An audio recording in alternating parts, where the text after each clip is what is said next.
ভাৰত বুৰঞ্জীয়ে নহয় পৃথিৱীৰ বুৰঞ্জীত এটা নাম হৈ আছে আৰু নাম হৈ অনাগত দিনত থাকিব। ধন্যবাদ। গতিকে এই ঢেকীয়াজুলি অঞ্চলত আজি বিগত 2022 চনৰ এপ্ৰিল মাহৰ পৰা কৰ্মসূত্ৰে ঢেকীয়াজুলি পলিটেকনিকত মই কৰ্মৰত হৈ আছোঁ আৰু সেই সুবাদতে মই এই অঞ্চলৰ বহু ব্যক্তিৰ লগত মোৰ মত বিনিময় কৰিবলৈ পাইছোঁ আৰু ইমান অতিথিপৰায়ণ আৰু ইমান সহজ সৰল নিভাঁজ এই ঢেকীয়াজুলিৰ ব্যক্তিত্ববিলাক আমি আচলতে লৈ যাব লাগিব। এইবিলাকক আমি পৰিচয় কৰি দিব লাগিব সকলোৰে মাজত, যে আমি যিহেতু অসমৰ বিভিন্ন জেগালৈ বিভিন্ন কামত যাওঁ, এনেকুৱাবিলাক কথা আমি চৰ্চাৰ মাজলৈ আনিব লাগিব যে ঢেকীয়াজুলিত এনেকুৱা হয়, ঢেকীয়াজুলিত তেনেকুৱা হয়। ইয়াৰ পিছত বিহুৰ সম্পৰ্কে ছাৰে যিখিনি কথা কৈছে আৰু ইয়াত যিখন মঞ্চ এতিয়া সজ্জিত হৈ আছে, সন্মুখত যিখন মঞ্চ সজ্জিত হৈ আছে, ইয়াত আৰু এখন সাগৰৰ মাজত মই মাত্ৰ এটা কুঁৱা। গতিকে মই আৰু বিহুৰ সম্পৰ্কে আপোনালোকক কি ক'ম? গতিকে বিহুৰ সম্পৰ্কে ইতিমধ্যে গৱেষণা হৈছে, লিখা পঢ়া হৈছে, চৰ্চা হৈছে, বিভিন্ন ধৰণৰে বিহুৰ মাজত চৰ্চা বিচৰ্চা চলিছে।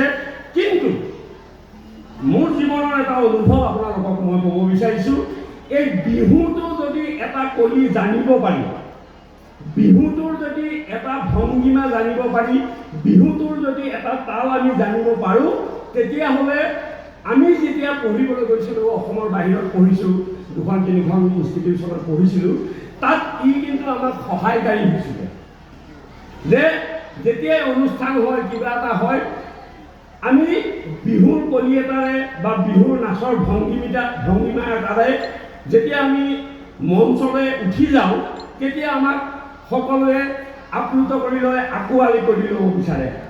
এইকাৰণে যে বিহুৰ এটা স্বচ্ছন্দ ছন্দ আৰু স্বচ্ছন্দ নৃত্য ভংগীমা নিশ্চয় আছে, যিটো পৃথিৱীৰ সকলো কোণতে সকলো জাতি সকলো প্ৰজাতিয়ে গ্ৰহণ কৰিব পাৰে। আজি মই দেখিছোঁ কলিয়াবৰৰ কোনোবা এখন বিহুতলীত ভিডিঅ'ত মই দেখিছোঁ যে তাত 16জন পৰ্যটকে আহি বিহু মঞ্চত, বিহু মুকলি মঞ্চত তাত একেলগে নাচি আছে। আমি চাগে আফ্ৰিকাৰ কোনোবা এটা নৃত্যৰ লগত আমি গৈ পেলাই নাচিব পাৰিম নে নাই, সেই ভংগীমাত মোৰ সন্দেহ আছে।